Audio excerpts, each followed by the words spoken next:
Abandonado desde su nacimiento, un día, un mendigo recibe un milagro inesperado. Una donación de un...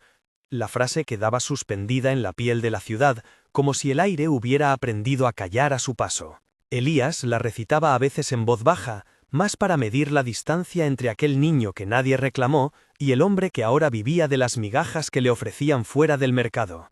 La ciudad lo conocía por olvidarlo, un cuerpo encorvado junto a una columna, un abrigo raído, una gorra para los euros. Pero lo que la ciudad no sabía era que en las manos de aquel hombre había memoria enlazada a teclas, dedos que, aun endurecidos por el frío y la suciedad, recordaban el tacto del piano como quien recuerda el nombre de un amor. Eran las 6 de la tarde, y la plaza olía a castañas y a aceite de coche. El piano callejero, un viejo instrumento entregado por el ayuntamiento a la iniciativa Música en la calle, reposaba junto a la fuente, sus llaves manchadas de un amarillo añejo, la tapa abierta como una boca cansada. Elías se sentó en la caja de madera que hacía de banqueta y dejó que la música hiciera lo que las palabras nunca lograron, nombrar sus ausencias. Comenzó con un tema sencillo, un vals que había compuesto años atrás para una niña que llamaba Alma.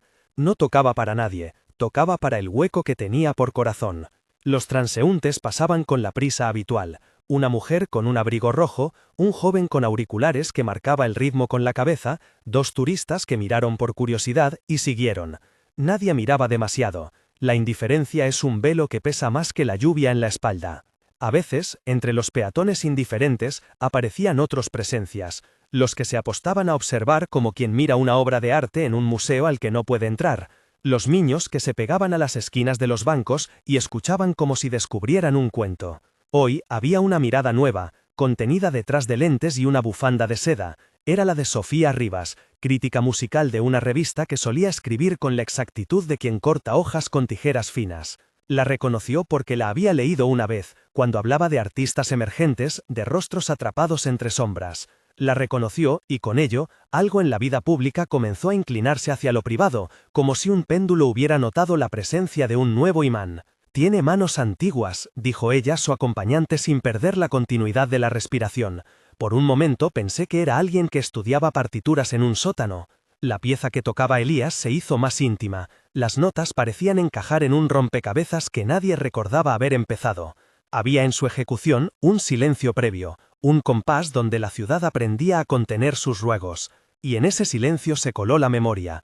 El olor de un hospital, la figura de una mujer que le cantaba con voz rota, una foto en sepia de un niño con los ojos abiertos hacia la indefinición del futuro. Elías tocaba como si tuviera que devolver el mundo a su sitio una vez más, como si la música fuera el único puente que aún respondía.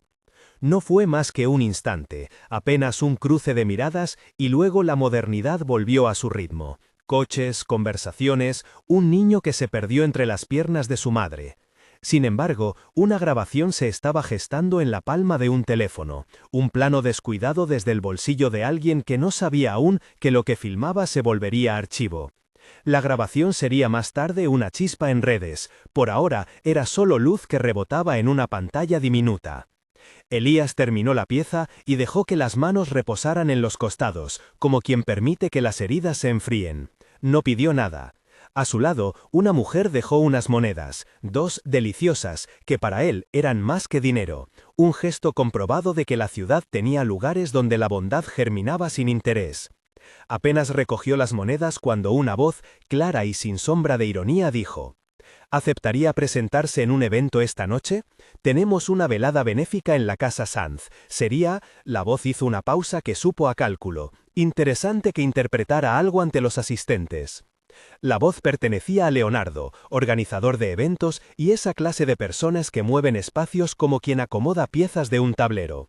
Leonardo se acercó con la profesionalidad de quien siempre ha sabido que el espectáculo necesita contrastes, pobreza y lujo, desgarro y alfombra roja.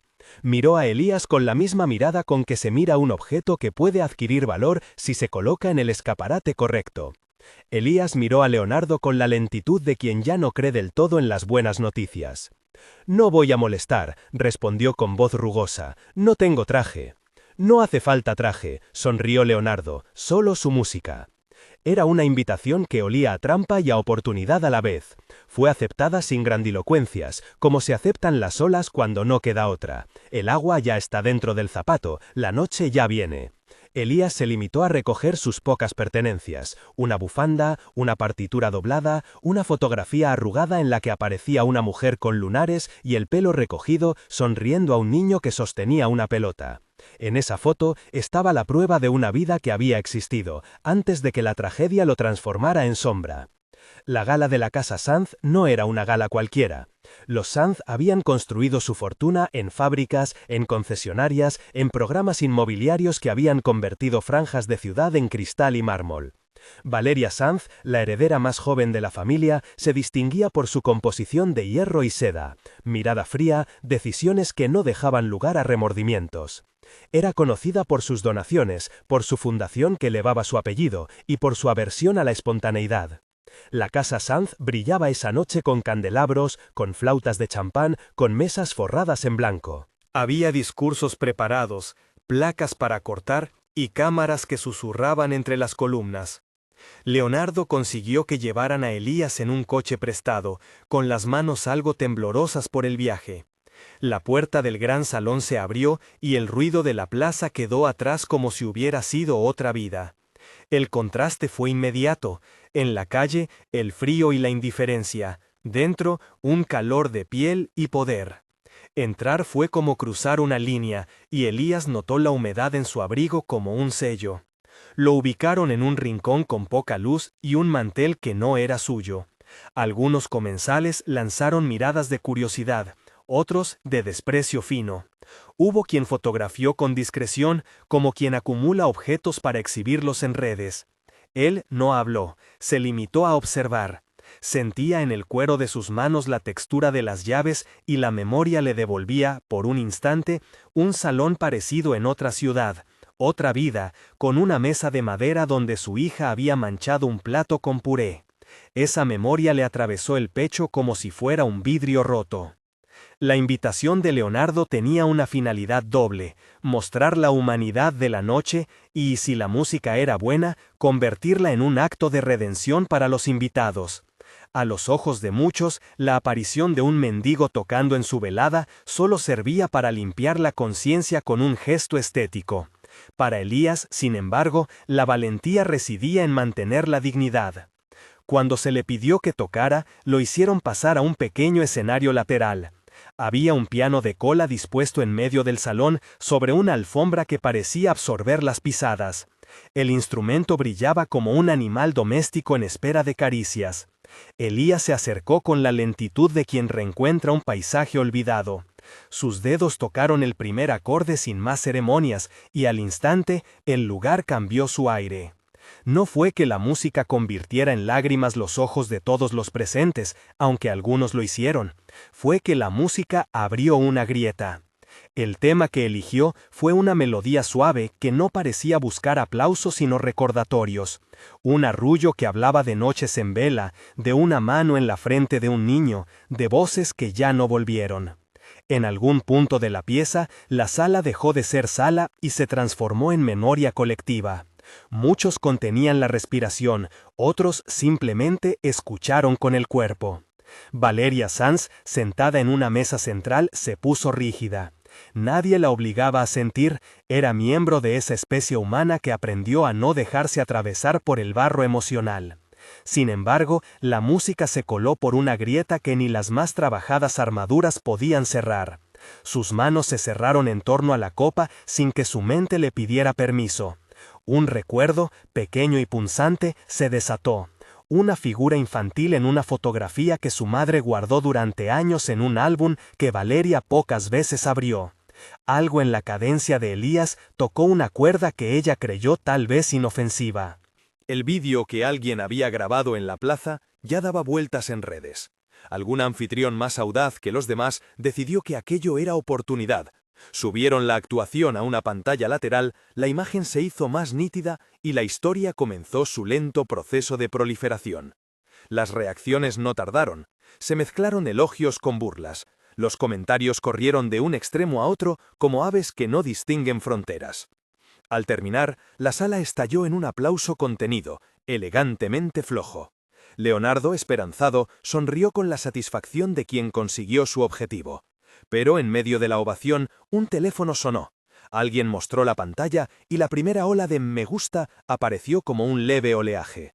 En cuestión de minutos, la grabación acumuló miles de reproducciones.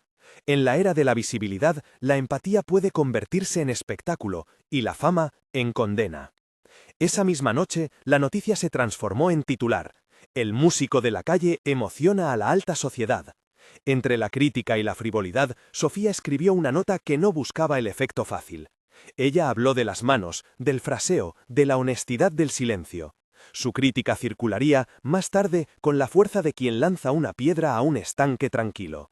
Sus palabras, medidas y cercanas, hicieron que la pieza se volviera tema de conversación en programas de radio y tertulias. Pero no todo fue admiración. Algunos asistentes comentaron la irresponsabilidad de invitar a un mendigo a un acto de gala.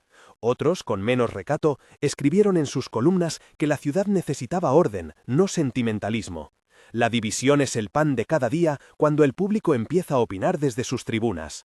Esa noche, mientras la ciudad debatía sobre la ética de la escena, alguien llamó a la Fundación Sanz. La directora, una mujer con nombre de calma, Adriana, recibió la llamada y miró a Valeria con una mezcla de expectación y cálculo. La fundación discutió en una sala con grandes ventanales lo que la repercusión implicaba: visibilidad, oportunidad de impacto social, y también la posibilidad de que esa historia tocara algo que la familia había enterrado hace tiempo. Valeria, por primera vez en años, habló sin la contención de costumbre. «Hagamos algo», dijo, «no por espectáculo, hagámoslo bien, que no se convierta en un gesto vacío». La decisión fue tomada con la premura y el cuidado de quien prepara una operación delicada. Se diseñó un plan, una ayuda inicial para ofrecer alojamiento temporal, atención médica y una propuesta concreta de reinserción, clases con profesionales, audiciones controladas y un proyecto para grabar un disco con músicos invitados. En la lógica de la fundación, aquello se llamaba donación, una suma y un acompañamiento destinados a rescatar talento que la ciudad había olvidado. En la práctica, sería un puente. No se prometió en ninguna minuta que la vida de Elías se restablecería de forma inmediata, se habló en cambio de procesos y de plazos. La palabra donación circuló con la misma rapidez que el vídeo. Para la prensa significaba una nota brillante. Para el traje elegante de la galería era una historia que podía mejorar las noches de mármol. Para Elías, cuando se lo comunicaron, la palabra no tenía aún forma. Se la entregaron en una hoja de papel, sin fanfarrias, con la amabilidad de quien ofrece algo que no espera volver a ver. Un sobre con un documento que explicaba condiciones, un número de contacto y, como un añadido, una invitación a presentarse en un pequeño estudio que la fundación había habilitado. En la mañana que siguió, la plaza notó la ausencia del hombre que tocaba. Había alguien nuevo en su rincón. Una pareja de adolescentes tomaban café con prisa y se detenían a mirar, pero el lugar pareció más pobre sin su música. En la calle, los rumores corrían. En la red, los comentarios pugnaban por la interpretación moral. Algunos celebraban la generosidad de Valeria, otros desconfiaban de la rapidez con que la aristocracia arreglaba su conciencia. Elías recibió la noticia sin grandes celebraciones. Había un gesto de incredulidad en su manera de sostener el papel, como si sujetara la posible novedad con temor a que se deshiciera entre los dedos. No llovía, pero la tarde tenía esa humedad que anida en los huesos. Se vistió con la elegancia que su pobreza le permitía, una camisa pasada por agua y un abrigo que olía todavía a lejía vieja. No fue al estudio con la esperanza de cambiar su destino en un solo asalto, fue porque la música le pedía el riesgo de la confianza, una vez más. En el coche que lo llevó, Elías sintió el ruido de los neumáticos como un latido nuevo. Miró por la ventanilla y, por un momento, la ciudad le pareció ajena. Las luces eran estrellas ajenas a su mapa. Llegaron al edificio de la fundación, un lugar con paredes blancas y ventanales que dejaban entrar una luz clara y administrada. Lo esperaba Sofía, cuyo artículo había atemperado la crudeza de la cobertura. También estaba Ricardo, un abogado de compasión medida, que había sido asignado para tramitar los aspectos legales. Una figura que, para Elías, representaba por primera vez un nombre con el que podría construir cierta seguridad. «Esto no es una limosna», dijo Ricardo, «es un contrato de apoyo. Le explicamos los términos y usted decide». Los términos eran claros y sin embargo pesaban. A cambio del dinero y de las oportunidades, se exigía participación en rehabilitación, si la necesitaba, asistencia a los programas y acuerdos para el uso de su imagen en actividades de promoción de la fundación. Nadie prometió la felicidad, nadie ofreció recetas. Era más bien una mano extendida con condiciones de seguimiento. Para Elías, que había aprendido a desconfiar de las manos, aquello supuso un desafío moral. Aceptar era también, en cierta medida, aceptar quedar expuesto. Mientras firmaba, el corazón le latía con la irregularidad de quien no sabe si la piel se curará. En uno de los bolsillos internos del abrigo, encontró algo que no recordaba haber guardado, una carta arrugada, los bordes gastados por el tiempo. La carta estaba escrita en caligrafía apretada, la tinta de un azul ya pálido. Por un segundo, el recuerdo le dio vértigo. Había leído esa letra años atrás, la había tenido entre sus manos en un hospital distante, en una habitación en la que se juraron mañanas que no llegaron. Sofía, que observaba con la curiosidad de quien no se cansa de los pequeños milagros, leyó por encima la primera línea y palideció con discreción. Ricardo examinó el papel con la profesionalidad que le hizo profesional y luego guardó silencio como quien se prepara para decir algo grave. «Es una nota vieja», murmuró Elías. «La tuve cuando todo era distinto». La carta hablaba, de forma críptica, de una entrega en la puerta, de una mujer que no había podido quedarse, y de un nombre que preguntaba por el destino de un niño. No era un reconocimiento directo, pero sí un indicio, una inscripción con un apellido que, de algún modo, coincidía con un apellido presente en los archivos de la Fundación Sanz. Esos apellidos, al juntarse, formaron un mapa que hizo que la respiración de todos se comprimiera por un instante. Elías sintió el papel como si fuera una raíz que aún mantenía la memoria de la tierra. No supo decir por qué lo había guardado tantos años. A veces, la gente conserva objetos sin saber su función, amuletos que no protegen, hebillas que sostienen el hilo de un recuerdo. Para él, la carta era una prueba de que el abandono no había sido un hecho sin nombre, sino un gesto por autor. ¿Quién había dejado a un niño en una puerta? ¿Por qué nadie había reclamado a aquel pequeño? Ricardo pidió tiempo. Había pasos a seguir: cotejar nombres, revisar archivos, comprobar registros de adopciones y hospicios. Era una labor burocrática que, sin embargo, olía a verdad posible. Nadie habló de hacer público el hallazgo, nadie, por el momento, quería que la historia se transformara en prensa de madrugada. La discreción era una moneda que la Fundación podía permitirse. Mientras tanto, en otro lugar de la ciudad, Valeria observaba documentos en su despacho. Tenía ante sí un álbum viejo que perteneció a su madre, con fotografías manchadas por el tiempo. En una de esas fotos, sacada de un cajón que nadie abría con frecuencia, había una imagen de su progenitora junto a una mujer joven con un niño en brazos. La instantánea tenía ese aire de revelación que no pide permiso. Valeria nunca fue buena guardando emociones, las controlaba o las disimulaba con contratos. Pero en aquella foto había algo que le arrancó la palabra adecuada: reconocimiento. No era que viera a Elías, era que una sonrisa en esa foto le resultaba familiar en un sitio a donde no esperaba encontrarla. No hubo dramatismos en su reacción, hubo un movimiento interno, una insistencia leve, como una alarma que suena en la sala del pasado. Ella no había crecido con explicaciones. El poder había sustituido las preguntas. Sin embargo, la música de aquella noche había removido una materia que creía petrificada. Esa era la clase de cosas que en apariencia no cambia un título, pero altera los cimientos de la percepción. En la calle, meanwhile, la historia se fracturaba en conversaciones de bar y mesas de comedor. Algunos insistían en que todo formaba parte de una puesta en escena. Otros, en cambio, veían en el gesto de la Fundación la primera ocasión real de reescribir una existencia. Las redes seguían ardientes, y la figura de Elías, que hasta hace poco había sido un nombre invisible, comenzaba a aparecer en los hashtags de la ciudad. El primer día en el estudio fue un desorden ordenado. Técnicos, micrófonos, una luz que parecía etérea. Para Elías, el olor de la madera y del polvo era una familiaridad que le devolvía la estabilidad. Cuando su mano tocó las cuerdas del piano que hubo en ese lugar, los recuerdos se derramaron en melodías. Grabaron pequeñas piezas, nociones que luego serían pulidas. Sofía estuvo allí, tomando notas, Ricardo cerrando acuerdos, Leonardo mirando cómo la idea que había sembrado se transformaba en proyecto.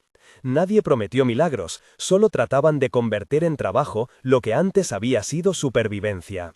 Fue en uno de esos descansos, con una taza de café que Elías apenas probó, cuando una asistente de la fundación dejó caer sobre la mesa un sobre con sello oficial. No era un trámite cotidiano, tenía el peso de lo inesperado. El sobre contenía dos cosas, un fragmento de informe antiguo con un nombre y una copia de una minuta fechada 35 años atrás en la que se mencionaba la entrega de un niño en la puerta del hospital municipal. El nombre en la minuta no era familiar para Elías, pero el apellido, Sanz, resonó como una campana que alguien tocó con suavidad. La habitación sintió el rumor de una posibilidad que no estaba aún lista para ser nombrada. Sofía, con la intuición de quien sabe que las historias buenas se cuecen en capas, sugirió cautela. «Esto no es una sentencia», dijo, «es una pista. Puede ser coincidencia». Ricardo, que había dedicado la mayor parte de su carrera a hilvanar verdades con la prudencia de un cirujano, asintió. «Hay que verificar. Si hay relación familiar, las consecuencias serán profundas». Las palabras parecían contadas para no romper la fragilidad del momento. Para Elías, la presencia de ese apellido en un papel antiguo era más que un rumor, era la primera evidencia de que su abandono podía tener dueño. El descubrimiento no aliviaba el dolor, lo agitaba. Tener un nombre que pudiera explicar el abandono era abrir una puerta a preguntas que podrían ser redentoras o devastadoras. Mientras tanto, la ciudad continuaba su circulación con la celeridad de siempre. En la sede de la fundación comenzaron a aparecer llamamientos discretos, llamadas de archivos que buscaban en legajos antiguos, testimonios que nadie pensó en rescatar hasta que la oportunidad coincidió con el deseo de conocer la verdad. Nadie quería un escándalo, pero todos entendían que la verdad, una vez tocada, tiene la costumbre de pasearse por donde mejor le conviene. Elías, por su parte, se encontró en noches en las que el sueño no llegaba. La música, antes refugio, ahora era también un espejo que le devolvía la posibilidad de un origen. Pensaba en su madre sin nombre, en la carta arrugada que había guardado y en la fotografía con una mujer de lunares. Intentaba ensamblar los fragmentos sin forzar conclusiones. A veces, en la madrugada, volvía a tocar el vals de Alma y sentía que la música era a la vez red y brújula. A medida que la fundación avanzaba, la prensa prestaba más atención, surgieron columnas que trazaban hipótesis. ¿Habría vínculos familiares entre el músico y la donante? ¿Había sido todo planeado para mejorar la imagen corporativa? Las especulaciones no se hicieron esperar, y dentro de la casa Sanz hubo quienes comenzaron a temer por la reputación. Valeria, que había prometido hacer las cosas bien, empezó a percibir que la transparencia tiene el doble filo de exponer la intimidad. Sin embargo, ella misma se hallaba en un terreno imprevisto, la fotografía antigua que había encontrado, la melodía que le había hecho hervir algo en el pecho, y la carta que ahora apuntaba a un apellido con el que su familia llevaba décadas relacionándose con el destino de la ciudad.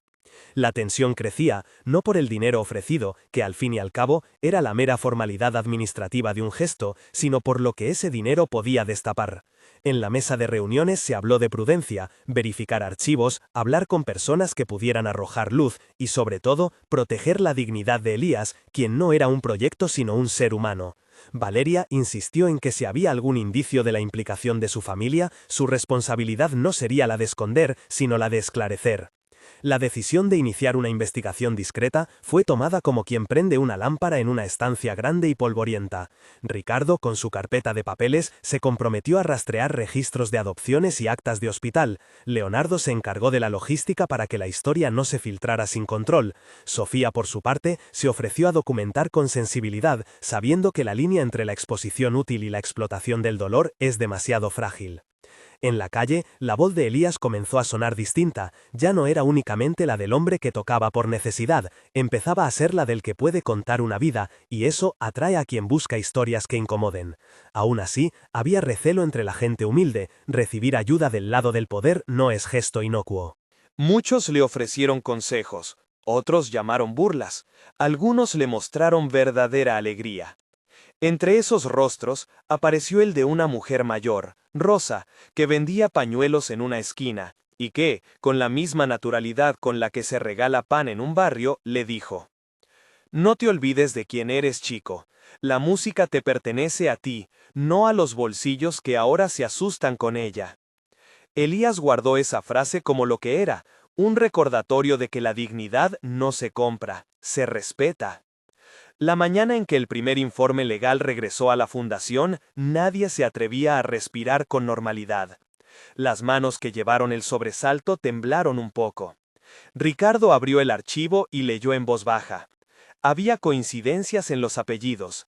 Documentos que mencionaban una entrega en la puerta del hospital municipal se alineaban con registros de la Fundación Familiar de los Sanz que, en otro tiempo, habían financiado el hospital. No era una prueba definitiva, pero era la fibra de un hilo que comenzaba a tensarse. Valeria pidió ver la carta que Elías había guardado. La sostuvo con reverencia casi clínica, la puso contra la luz y detectó marcas de agua, notas marginales y una letra que era reconocible por alguien que había visto docenas de documentos de su madre. Una firma, apenas legible, apareció en el borde. Una rúbrica que, sin querer, produjo un efecto en Valeria que la obligó a quedarse en silencio. «No puedo asegurar nada», dijo, «pero hay coincidencias. No podemos seguir actuando como si esto fuera solo una campaña de relaciones públicas». Elías esperó fuera de la sala de reuniones, ajeno a los gestos que allí se fraguaban. Pensaba en Alma, en la foto con la pelota, en el sonido de una risa que ya no tenía lugar en su presente. No estaba segura de querer saber. Conocer a veces exige pagar un precio que no todos pueden afrontar. Fue entonces, en ese lapso donde la duda se volvió a sentar en su pecho, cuando Leonardo entró con una noticia simple y brutal. Un periodista había localizado un legajo en la vieja oficina del registro civil que mencionaba un parto complicado y la desaparición de una madre que, según el documento, no tenía recursos para quedarse. El folio llevaba el apellido Sanz en una nota marginal que remitía a asistencia social. Había un nombre de enfermera, una hora y la referencia a un niño entregado. La sala se estremeció.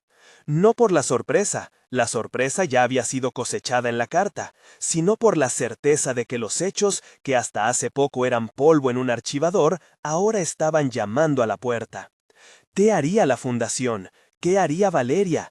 ¿Qué haría la ciudad cuando supiera que una de sus familias más emblemáticas podía haber estado ligada a aquel abandono que ahora se insinuaba con papeles y fechas? La pregunta quedó suspendida en la sala como si los candelabros de la casa Sanz fueran capaces de escuchar lo que la ciudad ya murmuraba en voz baja. Su cercanía no tuvo urgencias románticas. Fue una compañía de confianza que, más adelante, evolucionaría con paciencia y honestidad hacia algo más entrañable. Pero por entonces el lazo era de cuidado. La investigación siguió su ritmo metódico. Ricardo rastreó registros, llamó a enfermeras jubiladas, cotejó fechas y revisó legajos del hospital municipal. Apareció un testigo, una enfermera que había trabajado en la sala de maternidad en la década del 80, vivía en las afueras y recordaba vagamente una noche de tormenta en la que una joven madre apareció con un niño en brazos y, entre llantos, solicitó que se hiciera cargo por un tiempo. La enfermera, cuyo nombre era Carmen, recordaba la prisa, los sobres con billetes, o quizás fueron promesas, y la intervención de una asistente social que, según su memoria, había hablado de facilitar un futuro para la criatura. El relato no era concluyente, pero encajaba en el rompecabezas del legajo hallado. Entretanto, Valeria abrió un baúl en casa de su madre, guiada por una necesidad que ya no podía reprimir. Entre cartas y álbumes encontró algo que hasta entonces no había permitido enfrentar: un cuaderno de cuentas, anotaciones en los márgenes y una nota con letras temblorosas en las que su madre apuntaba nombres y fechas de donaciones realizadas al hospital. En uno de los folios, con la tinta corrida por el tiempo, había una mención a asistencia discreta, caso 1986. Valeria sintió un vacío que no tenía sonoridad. Era la sensación de encontrarse frente a un espejo que le devolvía un rostro desconocido. No tardó en aparecer una figura que empujó la historia hacia lo personal: doña Carmen Sanz, la hermana mayor de la familia, una mujer que había preferido siempre el control a la confesión. Doña Carmen había dirigido la filantropía familiar durante décadas y, si algo había aprendido a manejar, eran los hilos invisibles que conectan dinero y reputación. A su llegada a la fundación, con la calma de quien no teme someter cualquier asunto a su criterio, Valeria comprendió que lo que aquella investigación tocara sería una herida que no habría de curarse sin someterse a examen público. «Si hay algo que reparar, lo haremos», dijo doña Carmen en la sala de juntas, «pero hay que ser cautelosos. No podemos transformar esta historia en una cacería de sombras». Sus palabras sonaron, para algunos, como una defensa automática.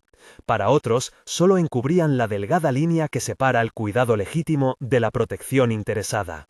Valeria escuchó y, por primera vez, se obligó a ponerse de otro lado, el de la verdad sin barnices. No era un gesto fácil. La familia Zans había construido su nombre sobre decisiones que, a lo largo de los años, se habían vuelto inamovibles. Ahora, frente a la posibilidad de que ella misma fuera descarnada por las decisiones del pasado, Valeria sintió que su identidad crujía. Mientras tanto, el relato público crecía en capas. Sofía, la crítica, continuó documentando con sensibilidad. Ella había visto en Elías algo más que un episodio viral, la posibilidad de que la música hiciera visible lo que la mirada social invisibiliza. Sus artículos profundizaron en la idea de dignidad, no cadenas de caridad, sino oportunidades. Su voz, medida y honesta, empujó la conversación hacia propuestas. Si había vínculos familiares, ¿cómo reparar sin exotizar? ¿Qué reparaciones eran necesarias para que la persona que había sido abandonada recuperara no solo recursos, sino agencia? En la intimidad, Elías se debatía con la idea de la verdad. ¿Qué quería saber de ese origen? Conocer podía abrir puertas, también podía traer dolor. Había noches en que el impulso de dejar las cosas como estaban, música, estudios, un lugar donde dormir, le parecía un refugio. En otras, la necesidad de nombrar, de comprender por qué había sido dejado, lo vencía. Fue María la que le recordó que la verdad no era un objeto que se posee, sino una ruta que se recorre con acompañamiento. «La verdad no cambiará lo que fuiste», le dijo una tarde mientras caminaban por un parque. «Pero puede darte palabras para contar tu historia sin que otros la escriban por ti». Esa frase se grabó en el ánimo de Elías. Con apoyo, aceptó que Ricardo iniciara consultas formales con archivos. Se estableció además una medida de protección. Hasta que no hubiese certeza absoluta, la información no sería filtrada a la prensa. La fundación se comprometió a sostener la privacidad de Elías y a proporcionarle asesoría psicológica. Eran pasos pequeños pero significativos. El proceso, sin embargo, no permaneció sellado por mucho tiempo. A pesar de los esfuerzos por mantener la discreción, una filtración llegó a una columna sensacionalista. No eran detalles concluyentes, solo insinuaciones que hablaban de posibles vínculos. La reacción pública fue inmediata. Algunos exigieron transparencia absoluta, otros defensa para la familia. La Casa Zans recibió mensajes y llamadas. La fundación organizó una rueda de prensa breve pero cuidada. Reconocieron que investigaban archivos antiguos cooperando con el registro civil y que, por respeto a las personas, no harían comentarios hasta tener certeza. La rueda de prensa no aplacó la curiosidad, la avivó. Y ahí fue cuando la historia alcanzó un punto de inflexión que nadie pudo ignorar. Una vieja enfermera, ya mencionada en anteriores pesquisas, decidió hablar en la radio. Carmen, con la voz rota por la edad, contó lo que recordaba de aquella noche tormentosa. Una muchacha asustada, una madre que no quería contar su nombre, un niño dejado en la puerta del hospital con una carta doblada en la mano. Dijo también que la asistente social había señalado a la familia Zans como posible colaboradora para acogida temporal. Esa frase, dicha de manera casi casual por una voz cuyo único objetivo era aliviar su conciencia, se extendió con la rapidez de una onda. Valeria oyó las palabras en su despacho como si una piedra hubiera golpeado un estanque en calma. No hubo teatralidades en su reacción, hubo en cambio una decisión. Era momento de mirar a los ojos a lo que había ocurrido. Convocó a una asamblea familiar y con la frialdad que solía exponer en público, fue directa. Hice una donación para aquella mesa de maternidad, dijo. Mi madre apoyó al hospital, como se hacía entonces. Si hubo irregularidades, si alguien actuó con menos de lo correcto, quiero saberlo. No para defender un apellido, sino para reparar una vida. En la sala, entre rostros serios y silencios, doña Carmen permaneció imperturbable. Sabía que había sombras en las cajas, pero también que la verdad no siempre llega con la claridad deseada. Había, detrás de su compostura, el conocimiento de que las instituciones se pueden quebrar y que admitir esa fractura obliga a reconstruir. La investigación arrojó un dato que cambió el tablero. En uno de los folios del registro civil se mencionaba, además de la asistencia, una nota marginal con la dirección de una señora que colaboraba con la Fundación Sanz en labores sociales en aquel tiempo. El nombre de la señora coincidía con el de la mujer de la fotografía que Elías guardaba en su bolsillo, una mujer con lunares, el pelo recogido y una sonrisa que parecía pedir que la recordaran de otra manera. El hallazgo unió por fin dos islas de memoria. Ricardo pidió prudencia, pero la emoción contenida se transformó en decisión. Era momento de ofrecer a Elías la posibilidad de hablar con alguien que podía arrojar luz directa. Contactaron a la mujer de la fotografía. Su nombre era Carmen Rivera, vivía en una residencia del barrio y al principio mostró recelo. Luego de varias llamadas y una carta enviada con respeto, accedió a un encuentro en el jardín del centro. El reencuentro entre Elías y Carmen fue simple y sin dramatismo. Ella recordó la noche con una voz que ahora no buscaba absoluciones fáciles. Contó que en aquel tiempo muchas mujeres llegaban solas, desesperadas, que había complicidad entre quienes ayudaban y quienes tomaban decisiones difíciles porque el mundo ofrecía pocas alternativas. No mencionó nombres propios que incriminaran a nadie, habló en su lugar de circunstancias y de cómo, entonces, se tomaban decisiones difíciles. No recuerdo haber entregado un niño a nadie por mandato, dijo Carmen. Recuerdo sí que muchas veces queríamos lo mejor para ellos y no siempre acertábamos. Lo hacíamos a la luz de lo que creíamos justo. No es una excusa, es un testimonio. Esa frase costó a la comprensión tanto como la confesión franca habría costado al orgullo. No era una revelación que apuntara con dedo único, pero sí ofrecía un contexto. El abandono de un niño no siempre fue acto de una sola mano, sino el resultado de redes que normalizaron prácticas y decisiones que hoy, con otra mirada, se consideran inaceptables. La verdad, entendió Elías, no sería limpia ni única. Era una madeja de decisiones, silencios y conveniencias sociales. Eso no lo desalentó, lo fortaleció en su necesidad de nombrar su historia. Quería que no fuera un hecho aislado convertido en mercancía de opinión pública, sino un llamado a crear mecanismos que no repitieran los mismos errores. Fue entonces cuando la propuesta de Valeria tomó forma concreta. En una reunión privada, ella se sentó con Elías, con Ricardo presente y con María como mediadora. No hubo jueces ni acusaciones. Hubo, en cambio, la oferta de construir algo conjunto.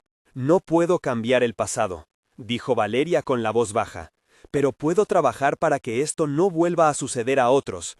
Quiero ofrecerte algo más que dinero. Quiero trabajar contigo en un proyecto que dé oportunidades a quienes, como tú, fueron invisibilizados. Quiero que lleve un nombre que no nos señale, sino que abra puertas. La propuesta era transformar la donación inicial en un proyecto mayor. Un centro de música y acompañamiento para jóvenes en situación de vulnerabilidad. La idea era simple y potente, convertir la ayuda en plataforma para que la música fuera vehículo de formación, empleo y terapia. Elías, con prudencia, escuchó. Había algo en la oferta que le resonaba, la posibilidad de que su arte no fuera solo su salvavidas, sino un puente para otros. Aceptó con condiciones. La primera era que su voz no fuera instrumentalizada. La segunda, que la fundación aceptara la transparencia en la investigación. Valeria aceptó. La construcción de aquel acuerdo fue lenta y consciente. No hubo celebraciones inmediatas, hubo firmas, presupuestos, consultas con técnicos y, por supuesto, un plan pedagógico que involucró a músicos, psicólogos y educadores sociales. Mientras tanto, la tensión pública no menguó. Algunos pedían un gesto público, una disculpa que tuviera el sello de la familia Sanz. Valeria, menos proclive a las teatralidades, optó por la verdad sin fanfarria. En una comparecencia sencilla, sin cámaras en las primeras filas, solo un grupo reducido de periodistas, admitió el compromiso moral de la familia y la responsabilidad histórica de contribuir a la reparación. No fue un mea culpa teatral, fue una promesa práctica. Anunció además que la fundación habilitaría un fondo destinado a la investigación y al apoyo de personas que hubieran sido afectadas por decisiones institucionales del pasado. La rueda de prensa fue recibida con escepticismo y también con alivio. Para algunos no fue suficiente, para otros, al fin, había comenzado un proceso que tenía posibilidades de verdadero cambio. Sofía escribió una pieza que describía la escena con cuidado. No celebraba victorias, pero reconocía la importancia de transformar la caridad en estructuras de justicia social.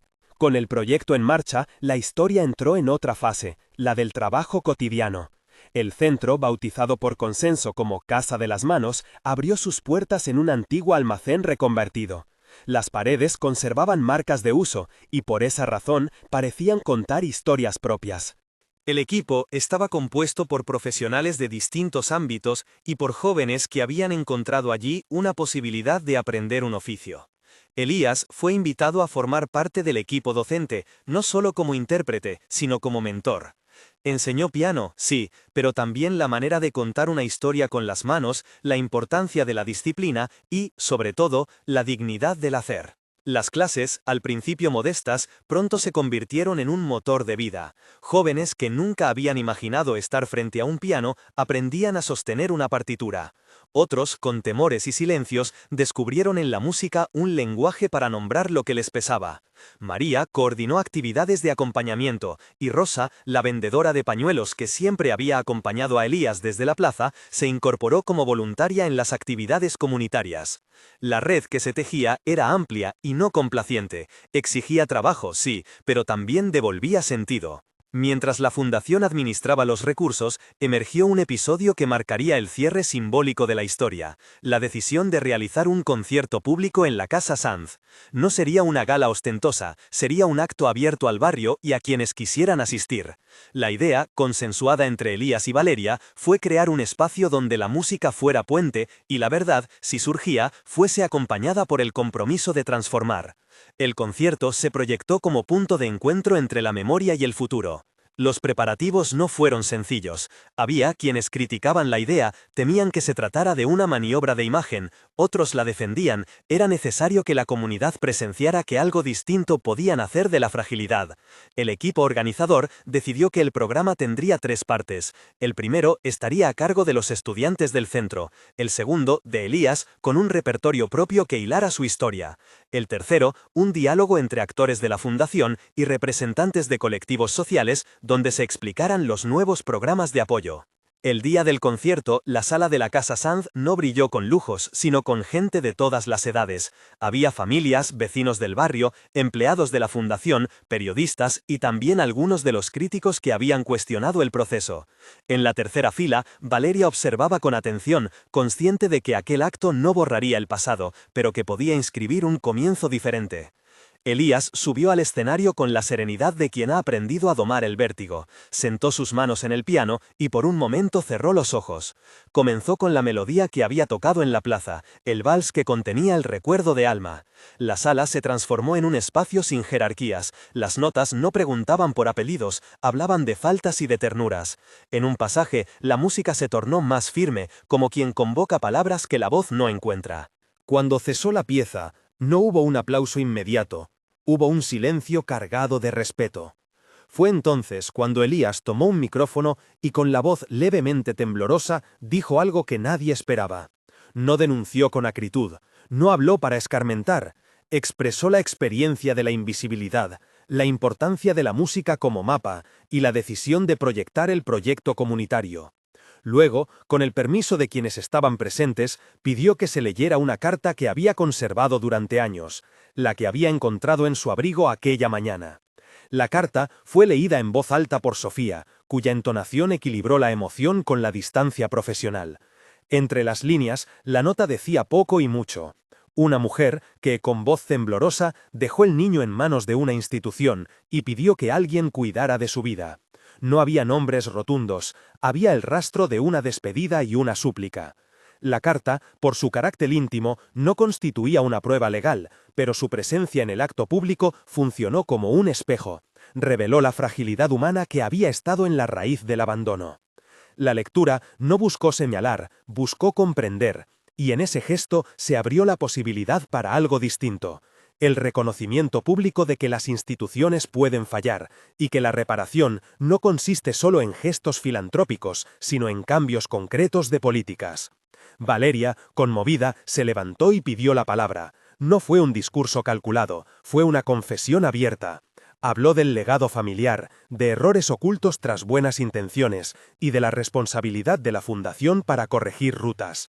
Anunció medidas, transparencia en los archivos de la Fundación, apertura de líneas de ayuda para quienes hubieran sido afectados en el pasado, y la creación de un comité ciudadano que garantizara la participación de la comunidad en los programas. La sala respondió con una mezcla de aplausos y silencios. Hubo lágrimas en algunos rostros, en otros, una calma contenida. El gesto público marcó un punto, no limpiaba culpas, pero comprometía a actuar. Tras el concierto, la repercusión fue más humana que la cobertura sensacionalista que tanto temían. Las voces que habían pedido reparación pudieron ver en la acción medidas concretas. Los críticos continuaron cuestionando motivaciones, pero la ciudad empezó a hablar de políticas y no solo de escándalo. El centro Casa de las Manos recibió apoyo y, más importante, legitimidad para continuar. En lo íntimo, la relación entre Valeria y Elías evolucionó con ritmo propio. No era una historia de redención romántica inmediata, era el entramado delicado de dos personas que, por distintas razones, necesitaban reconstruirse. Valeria mostró vulnerabilidad y disposición a asumir su cuota de responsabilidad. Elías ofreció liderazgo y exigió que su voz no fuera mercantilizada. Su vínculo, tejido en torno al proyecto común, fue de confianza y trabajo compartido. Con el tiempo, la cercanía se volvió afecto sincero, no una imposición, sino el resultado de convivir con un propósito. María, por su parte, acompañó ese proceso con respeto. Su amistad con Elías maduró en complicidad y, finalmente, en una relación que no buscaba rescates sino compañerismo. El amor que brotó entre ellos fue pausado, basado en la verdad y en la aceptación. No hubo milagros que alteraran las heridas, hubo, en cambio, tiempo para cicatrizar con trabajo, para construir una vida con sentido y para, en pequeñas acciones cotidianas, reconocerse mutuamente. El proyecto social creció de manera sostenida. Casa de las Manos se convirtió en un refugio y en una escuela. Jóvenes que antes mendigaban en las plazas, ahora ofrecían conciertos en barrios, hacían talleres en colegios y formaban pequeños grupos que encontraban en la música un modo de hablar sin palabras. La Fundación Sanz ajustó sus políticas, incorporó una comisión que revisaba prácticas pasadas y apoyó investigaciones en archivos municipales para entender mejor cómo se habían tomado decisiones antaño. Aún así, los fantasmas no desaparecieron. Algunos preguntaron si aquello bastaba, otros si era suficiente. La historia de Elías y la familia Sanz no cerró en un epílogo feliz sin esfuerzo. La reparación tomó la forma de procesos: ofrecer becas, crear redes de acompañamiento, reformar protocolos hospitalarios para prevenir abandonos y fortalecer programas de apoyo a madres en situación de vulnerabilidad. No fue una redención inmediata, pero sí un compromiso convertido en trabajo sostenido. Hubo además una escena que quedó como símbolo. Cada año, en el aniversario de la primera actuación en la plaza, el centro organizó un concierto gratuito en la misma fuente donde un día Elías había tocado para El Hueco del Corazón. Los asistentes eran los del barrio, las familias, los alumnos del centro y quienes querían escuchar una historia que sigue. En esos conciertos, la música sonaba con la misma honestidad que en la plaza, sin pretensiones, con mano firme y corazón abierto. Con el tiempo, Elías fue reconocido no por la viralidad que lo trajo al centro, sino por su trabajo con las manos. Enseñó, componiendo piezas que hablaban de pérdidas y de ganas de estar, y su repertorio fue adoptado por jóvenes que encontraron en la memoria la materia de su creatividad. Valeria, por su parte, aprendió a separar la imagen pública del compromiso real. No era suficiente donar una suma si las estructuras no cambiaban. Su transformación fue lenta y a veces incómoda, pero sincera. Doña Carmen, por fin, accedió a dar testimonio sobre lo que había ocurrido en la década anterior y participó en comisiones que buscaban esclarecer prácticas sistémicas. En una tarde de otoño, años después de la primera carta y del primer concierto en la Casa Sanz, Elías caminó por la plaza donde todo había comenzado. La fuente brillaba con el agua habitual, y, en el banco donde solía sentarse, había niños tocando pequeñas teclas de juguete. Sonrió sin prisa. No se trataba de cerrar capítulos, sino de observar lo que había nacido del dolor. Había programas de apoyo en marcha, jóvenes que ahora enseñaban a otros, y una red que, entre tropiezos, intentaba sostener la dignidad. Se sentó y, sin avisar, empezó a tocar un fragmento de la melodía que había compuesto para Alma. No buscó audiencias, tocó como quien hace la cama cada mañana, por cuidado propio. Un grupo de niñas se acercó y se recostó en la hierba a escucharlo. La escena, simple, lo decía todo. La música seguía siendo puente entre lo que fuimos y lo que podemos ser. La donación que, años atrás, había iniciado un proceso, esa donación de un patrimonio no anunciado que ahora llevaba apellido y nombre en la memoria pública, se había transformado en algo mayor, un compromiso colectivo para que la invisibilidad no siguiera siendo la respuesta. El milagro no fue el dinero, fue el uso que se le dio, la decisión de convertir un gesto en programa, una oportunidad en estructura y una herida en enseñanza. En el epílogo, la ciudad no se convirtió en utopía, las desigualdades persistían y la lucha por dignidad seguía siendo ardua. Pero había señales indudables de cambio, políticas revisadas, centros abiertos, voces que ya no eran silenciadas con buenas intenciones. Valeria y Elías, junto a muchos otros, continuaron trabajando. Había noches de cansancio, reuniones interminables y momentos de frustración, pero también había, ahora, la certeza de que el pasado podía ser mirado con honestidad y que esa mirada podía, lentamente, transformar. Al final, la historia volvió a la plaza donde todo se había visto por primera vez, un hombre con manos antiguas que ya no era solo un nombre en las noticias, era un maestro, un constructor de puentes y un testigo vivo de que las soluciones reales requieren tiempo, verdad y trabajo compartido. Allí, entre el aroma de las castañas y el rumor del agua, se escuchó la última imagen de la noche, Elías tocando una pieza nueva, una melodía que empezaba con dolor y terminaba, sin prisa, en una nota que nombraba esperanza. Si esta historia te ha llegado al corazón, suscríbete para más relatos que inspiran y muestran cómo la dignidad puede recuperarse con esfuerzo y verdad. Comparte esta historia y apoya iniciativas que devuelven dignidad a quienes fueron invisibilizados, porque la reparación no es un gesto aislado, es el trabajo diario de muchas manos.